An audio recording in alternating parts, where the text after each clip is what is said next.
দেশের চাল উৎপাদনের অন্যতম জেলা কুষ্টিয়া। এখানকার চালকলগুলো চাহিদার একটি বড় অংশ পূরণ করে। তবে স্টার নিউজের অনুসন্ধানে উঠে এলো অস্বাভাবিক মুনাফার ভয়াবহ চিত্র। শুধুমাত্র স্বয়ংক্রিয় মিল মালিকরা কেজিতে মুনাফা করছেন 10 টাকা, আর ভোক্তা পর্যন্ত দামের পার্থক্য কেজিতে 25 থেকে 26 টাকা। কুষ্টিয়ার বাজুমারা রাইস মিলে প্রতিদিন 300 মণ ধান ভাঙিয়ে মোটা চালকে চিকন করা হয়, যা মিনিকেট নামে পরিচিত। পুরনো প্রযুক্তির চালকল হওয়ায় কেজি প্রতি উৎপাদন খরচ 57 টাকা। 59 টাকা কেজিতে এই চাল কিনে নেন স্বয়ংক্রিয় প্রযুক্তির চালকল মালিকরা। এখানেই শুরু হয় অস্বাভাবিক মুনাফার পর্বটি। পলিশ ও বাছাই করার পর এ চালের দাম পড়ে সর্বোচ্চ 63 টাকা। কিন্তু স্বয়ংক্রিয় মিল মালিকরা নিজস্ব ব্র্যান্ডের বস্তায় ভরে এই চাল বিক্রি করেন 72 থেকে 73 টাকায়। অর্থাৎ মোটা চালকে চিকন করে তারা কেজিতে মুনাফা করছেন অন্তত 10 টাকা। মিনিকেট চালের অন্যতম মোকাম কুষ্টিয়ার খাজানগরে চালের দাম নিয়ে এমন তুগলকি কাণ্ডের চিত্র উঠে এসেছে স্টার নিউজের অনুসন্ধানে।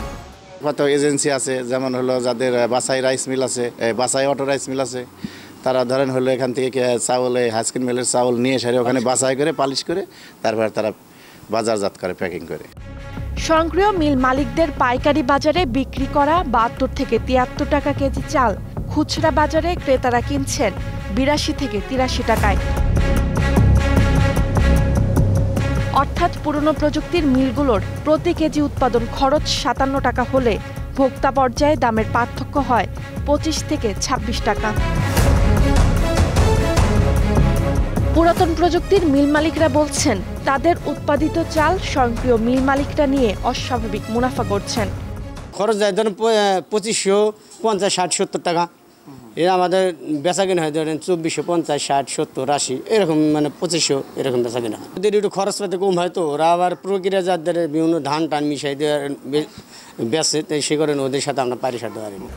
এদিকে স্বয়ংক্রিয় মিল মালিকদের মিনিকেট চালের দামের এমন কারসাজির কথা স্বীকার করলেন স্থানীয় কৃষি বিপণন কর্মকর্তা। তার মতে সব মিলে মিনিকেট চালের পাইকারি মূল্য কেজি প্রতি 64 টাকার বেশি হওয়ার কথা নয়।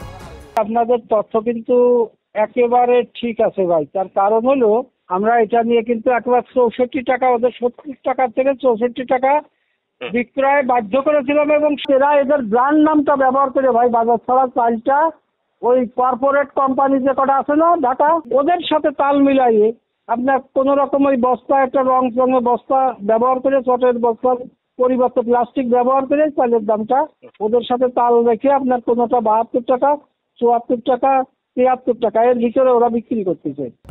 তবে খাজানগর মোকামের প্রথম সারির স্বয়ংক্রিয় মিল মালিকরা এই কারসাজিতে জড়িত থাকার কথা স্বীকার করতে নারাজ। তাদের দাবি অপেক্ষাকৃত ছোট মিল মালিকরা এসব অপকর্মের সঙ্গে জড়িত। 2 থেকে 3 রকম আইটেম হয়ে গেছে মিনিকেটটা। যেটা আমরা যে ধানটা দিয়ে মিনিকেটটা করি এটা আমাদের কস্টিংটাই বেশি পড়ে যায়।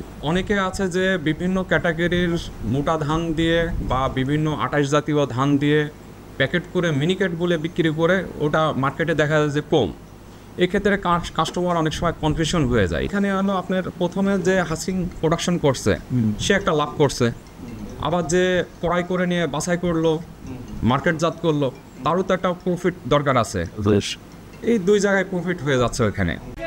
জেলা খাদ্য কর্মকর্তা বলছেন এই কারসাজি রোধে দপ্তরের বেশি কিছু করার নেই, ব্যবস্থা নিতে হবে ভোক্তা অধিকার সংরক্ষণ অধিদপ্তরকে।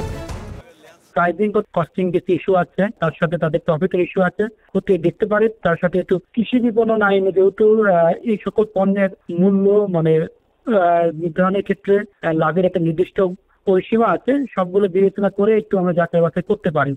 মোটা চালকে ছেটে চিকন করে মিনিকেট নামে বিক্রি করা আইনত অপরাধ। এই অপরাধের জন্য 2 বছরের কারাদণ্ড বা 10 লাখ টাকা পর্যন্ত জরিমানার বিধান রাখা হয়েছে। Desk report, star news.